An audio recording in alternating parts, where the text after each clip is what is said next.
Bom dia, boa tarde, boa noite para você que está aí estudando para concurso público. Meu nome é Jaqueline Fogaça, sou professora formada em letras, também sou formada em jornalismo. Gosto muito de trabalhar com língua portuguesa e com textos.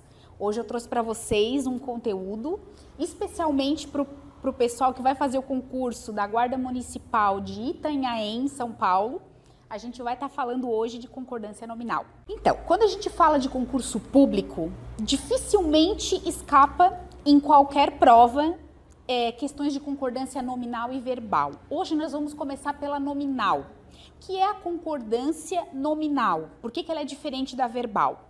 Porque a gente vai combinar o substantivo, também chamado de nome na gramática da língua portuguesa, substantivo ou nome, a gente vai combinar ele com outras palavras como pronome, artigo, numeral, a gente vai combinar ele com as outras palavras que vão estar compondo frases, também chamadas de períodos, em gênero, número e pessoa. Aliás, aquela brincadeira do concordo com você em gênero, número e grau, ela aqui não serve o grau, porque na verdade o que combina é a pessoa, o grau não combina. Então, lembre-se dessa brincadeira. O substantivo, também chamado de nome, ele vai combinar em gênero, que pode ser masculino ou feminino, em número, que pode ser singular ou plural, e em pessoa, que pode ser a primeira, a segunda ou a terceira pessoa do singular ou do plural. Né? Quando a gente conjuga um verbo, a gente tem ali todas as pessoas verbais, que são a primeira, segunda, terceira do singular e depois aparecem primeira, segunda e terceira do plural. Né? Todos esses elementos, eles têm que estar combinando para que a frase ou o período esteja correto. E justamente as questões, elas vão trazer para vocês frases e períodos em que a concordância entre o nome ou substantivo vai estar correta ou não. Como é que a gente vai saber quando está correta e quando não está correta? Primeira regrinha, quando se refere a um único substantivo, fica fácil, porque ele tem que combinar em gênero e número com aquele substantivo. É só aquele que tem, então não há dúvidas. Veja bem, o substantivo mãos.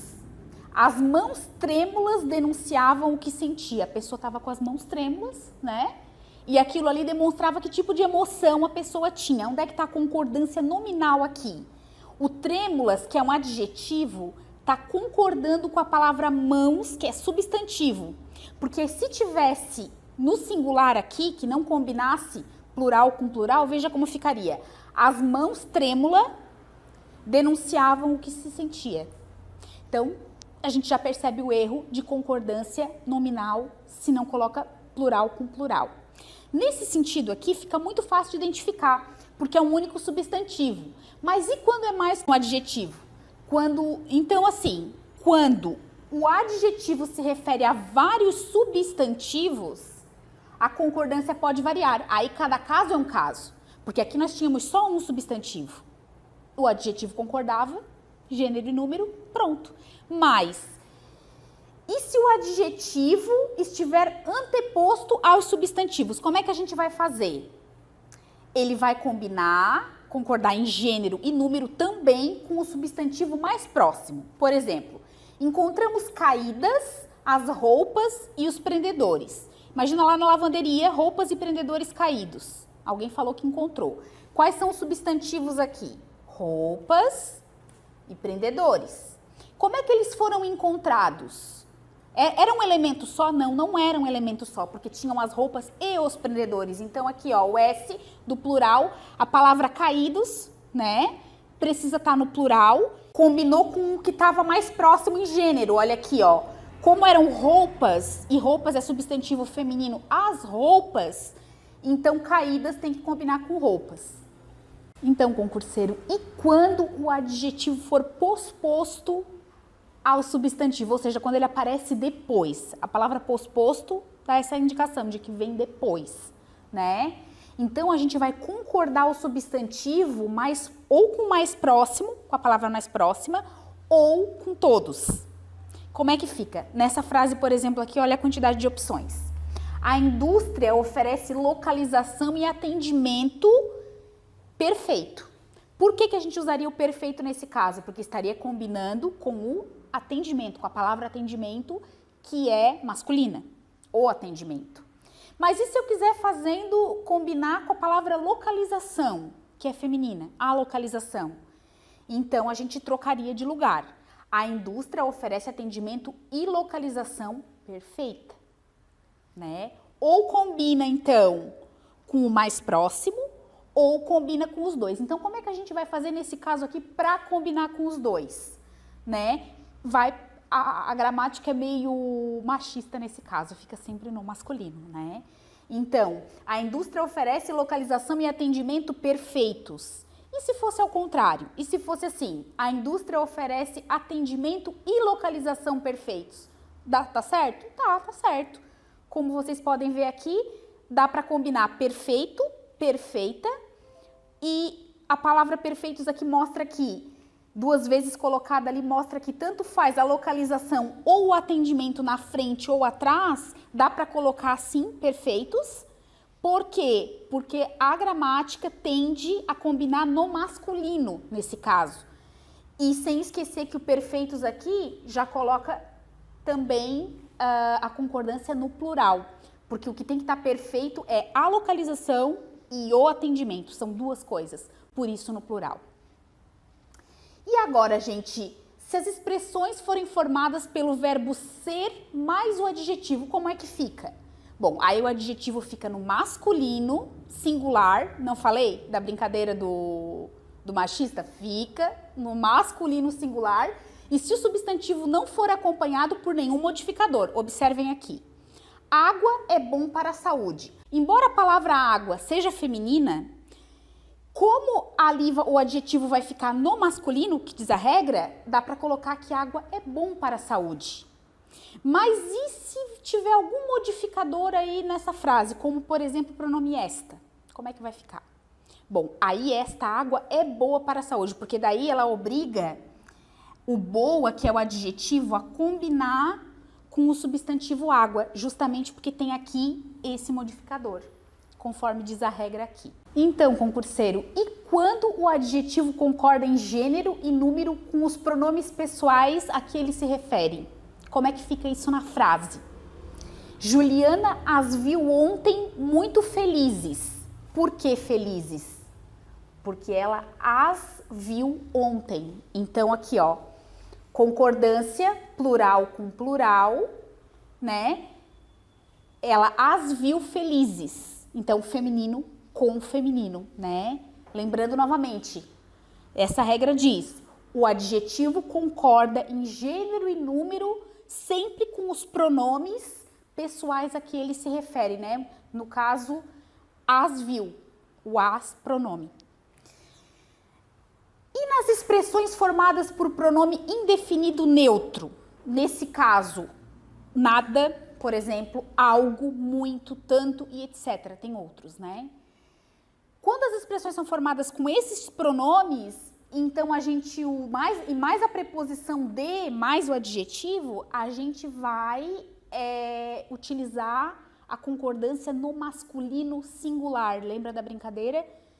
Normalmente tende ao masculino, é como se fosse um pouco machista, no feminino não vai no masculino e aqui nesse caso no singular. Observem. Os jovens tinham algo de misterioso. Por que o misterioso está no singular? Porque ele se refere a algo. Palavra no singular, então aí o misterioso não se tornou misteriosos. Entenderam por quê? Né? Olha aqui, ó. Olha só as expressões, se elas forem formadas por nada, algo, muito, tanto, mais a preposição de, tinham algo de misterioso, é utilizado então, lembrando, masculino singular. Não coloquem, por favor, no plural. E agora, quando um único substantivo é modificado por dois ou mais adjetivos no singular, como é que a gente faz? Bom, o substantivo permanece no singular e coloca-se o artigo antes do último adjetivo. Observem aqui, gente. Admiro a cultura espanhola e a portuguesa, né? Então, a cultura, ela tá combinando com a palavra espanhola e também com a portuguesa, no feminino e no singular, certo? Então, gente, qual é o grande segredo da gente perceber onde que está a concordância nominal nas frases e se ela está correta ou não? A gente tem que fazer combinar o substantivo, também chamado de nome, por isso concordância nominal, com os outros termos da oração, né? E a gente tem que observar muito se o gênero, que a gente tem a opção masculino ou feminino, está combinando, que a concordância é um jogo de combinações. E se na parte do número, que é o singular ou o plural, também está combinando. Vocês já perceberam que pela maioria das regras, sempre o que está mais perto é que puxa essa espécie de combinação, né? Ou então ele vai para o final e combina com os dois termos anteriores, que a tendência é a opção, quando tem mais de um termo, né? Mais de um substantivo ou de um nome nesse período, nessa frase, a tendência é puxar para o masculino. Há casos em que ele fica masculino, que é a exceção, né? Masculino singular, mas se tiver mais de um, ele vai também para o plural. Então, gente, essas são as regras de concordância nominal que eu selecionei para vocês, com base em várias questões de concurso. Eu coloquei as regrinhas assim mais difíceis de se observar num primeiro olhar, numa primeira leitura. Porque a concordância nominal ela é muito mais simples do que a verbal e normalmente a gente faz ela automaticamente, né? Mas algumas regrinhas, né, principalmente aquelas em que entra o masculino singular, como que eu mostrei agora por último, é necessário a gente ter um momento de parar para pensar nisso, de observar quais são as regras, né, nestes casos específicos de concordância nominal, né? Selecionei 7 para vocês. Na maioria das questões, com essas 7, com essa observância da necessidade de combinação de gênero e número, vocês matam qualquer questão envolvendo concordância nominal.